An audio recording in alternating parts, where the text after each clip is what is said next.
Assalamualaikum warahmatullahi wabarakatuh. Rahayu Rahayu Sagung Dumadi.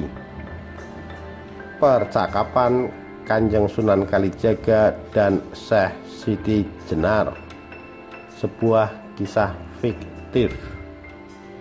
Ada kecenderungan terjadi kerunyaman sosial ketika muncul pihak-pihak yang membiaskan diri akan keberadaan Syekh Siti Jenar dengan mengenalkan diri sebagai Syekh Lemah Abang. Syekh Lemah Abang ini membawa ajaran dan tata aturan yang kaku dan memecah belah umat. Dilakukan oleh beberapa orang secara terorganisir.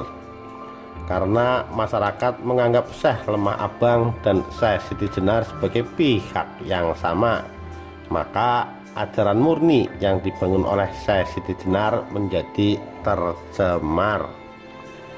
Syekh Siti Jenar merupakan nama samaran bagi seseorang yang mengalami peningkatan ilmu namun tak lagi bisa menggunakan namanya sendiri. Maka ia kemudian membuat nama yang lain. Adalah Sunan Kalijaga sendiri yang memproses diri secara sir berkaitan dengan pertanggungjawaban ilmu. Nama Siti Jenar merujuk pada peristiwa Tanah Kuning, yakni lemah yang dicangkul menjadi emas oleh Sunan Kalijaga pada peristiwa bersama Ki Ageng Pandanaran. Akibat makin maraknya fitnah yang berkecamuk di masyarakat, akhirnya Sang Sunan menghendaki untuk menghentikan perannya sebagai Syekh Siti Jenar. Berikut percakapan sebelum kemudian diputuskan untuk menyudahi ajaran Siti Jenar. Sunan Kalijaga. Dimas, keadaan makin keruh. Apakah tidak sebaiknya ini dihentikan? Siti Jenar. Keruh itu berasal dari diri manusia, bukan dari luar manusia. Sunan Kalijaga. Apakah yang membuat diri manusia keruh? Siti Jenar. Sebab manusia memberi ruang sebesar-besarnya untuk dirinya, namun tidak untuk pikirannya. Memberi kesempatan seluas-luasnya bagi kepentingannya, namun mempersempit ruang untuk akalnya. Sunan Kalijaga. Apakah akal dan pikiran tak menarik hati sehingga tak diberikan ruang itu? Siti Jenar. Selalu menarik bagi hati, namun tak menarik bagi nafsu. Maka hatinya sepi dan berpenyakit karena tak pernah mengambil pelajaran. Sunan Kalijaga. Bukankah pelajaran terhampar pula di luar dirinya untuk membantu dirinya membaca dan mengambil pelajaran secara lebih mudah, karena tak kuasa mengambil pelajaran dari dirinya sendiri? Siti Jenar. Semua terhampar secara terang-terangan maupun remang-remang. Yang membuat rancu adalah hati yang teracuni. Racun tersebut berasal dari nafsu yang tidak mempertahankan diri kepada akal dan pikiran. Sunan Kalijaga. Untuk akal yang tertunggu, bagi pikiran yang terkurung, bukankah perlu ada ruang bebas seseorang untuk belajar tanpa dibelenggu pemahaman yang Dimas lakukan? Siti Jenar. Aku tidak membelenggu apapun. Aku membebaskan mereka untuk mampu melihat kenyataan. Sunan Kalijaga. Bagaimana Dimas membebaskan, sedangkan manusia terjebak pada kotak yang tak ia temukan keluasannya? Siti Jenar. Tidak akan ia temukan kotak itu ketika ada Tuhan yang tiada batas dalam kesadaran kesaksian hidup matinya. Sunan Kalijaga. Dimas, orang di luar sana tak langsung berjumpa Tuhan, hanya dengan bernafas dan melihat. Tak semua orang menemukan Tuhan hanya dengan melihat gelap terang. Tak semua manusia mampu. Manusia perlu mengenal garam untuk mengenal asin. Dimas membuat semua orang seolah-olah langsung paham kepada asin hanya dengan melihat laut. Sedangkan banyak jiwa memerlukan pengalaman rasa melalui garam. Siti Jenar. Adalah hal yang wajar apabila manusia memerlukan tahap mendaki dan terjal. Bukankah Kang Mas tahu bahwa aku tak menguatkan apapun kecuali apa yang Tuhan kehendaki untuk dikuatkan? Sunan Kalijaga. Apakah mungkin itu kehendak Tuhan? Dan bagaimana apabila ternyata itu merupakan ujian menahan diri, di mana seharusnya yang kita sangka perlu dilakukan itu semestinya justru harus tersembunyi? Siti Jenar. Tuhan tidak menyembunyikan ciptaannya, titahnya. Tuhan tidak menyembunyikan langit, manusia, semesta yang merupakan tajalinya. Manusia yang sering menyembunyikan Tuhan karena menghambat pelampiasan dan pemuasan semu dan sesaat. Sunan Kalijaga. Tapi Tuhan tetap membuat aurat yang tak untuk diumbar, akan tetapi justru harus ditutupi. Itulah makna dari kemurahan.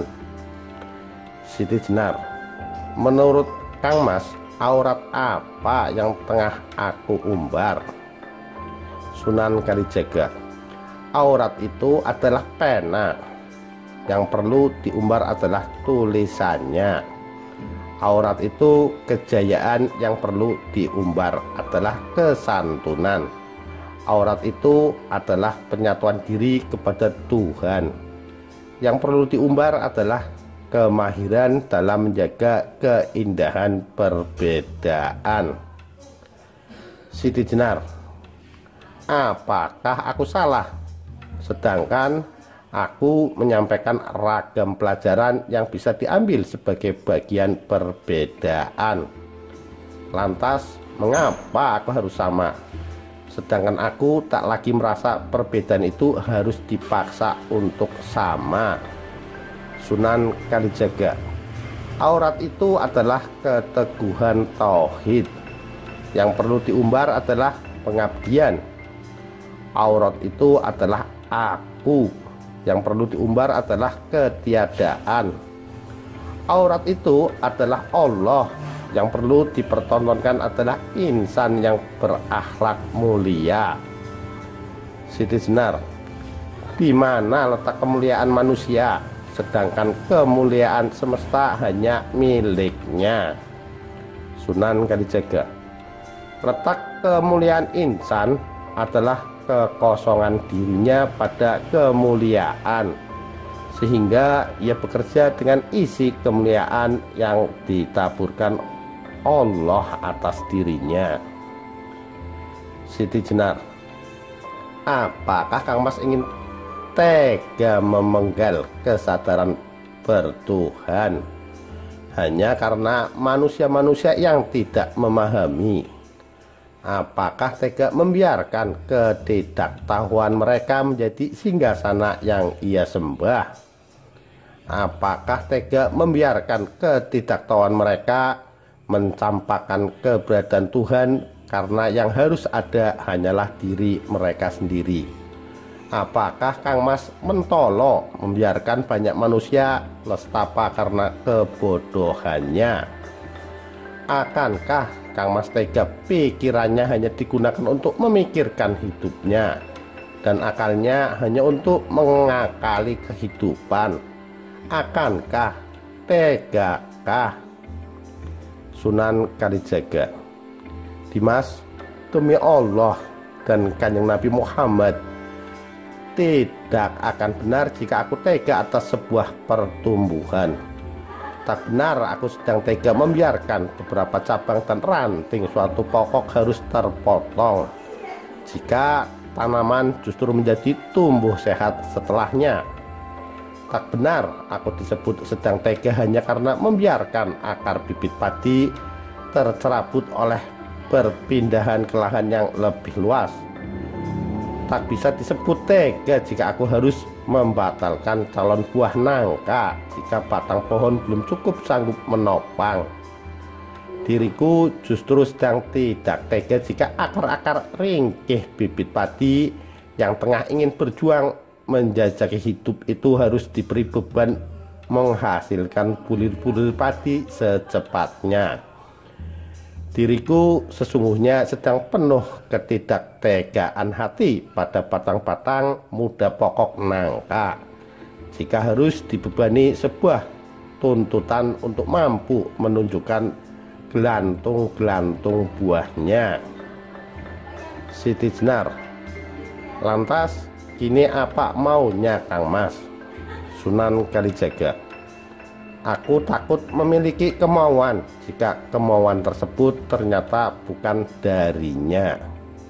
Maka aku tidak menginginkan apapun selain pengertian. Semuanya bekerja dengan sebuah irama, saling pengertian. Siang mengerti kapan benderang, dan malam mengerti kapan ia mengambil alih siang dengan menghadirkan keredupan. Ada purwa, ada purna, ada yang bermula dan ada yang usai, ada yang tampak, ada pula yang tersembunyi. Biarkan pitutur yang nampak menuturkan hal yang nampak, biarkan pitutur yang tak nampak menuturkan hal yang tidak nampak. Biarkan yang aurat menjadi aurat, yang wedana menjadi wedana. Semua bekerja dengan pengertian agar keteraturan hadir, sehingga keteraturan itu kemudian mendorong hati dan akal manusia untuk mengenal siapa Maha mengatur dan menaungi kehidupan dengan begitu teratur ini. Pengertian hanya bisa ditempuh oleh pihak yang mengerti.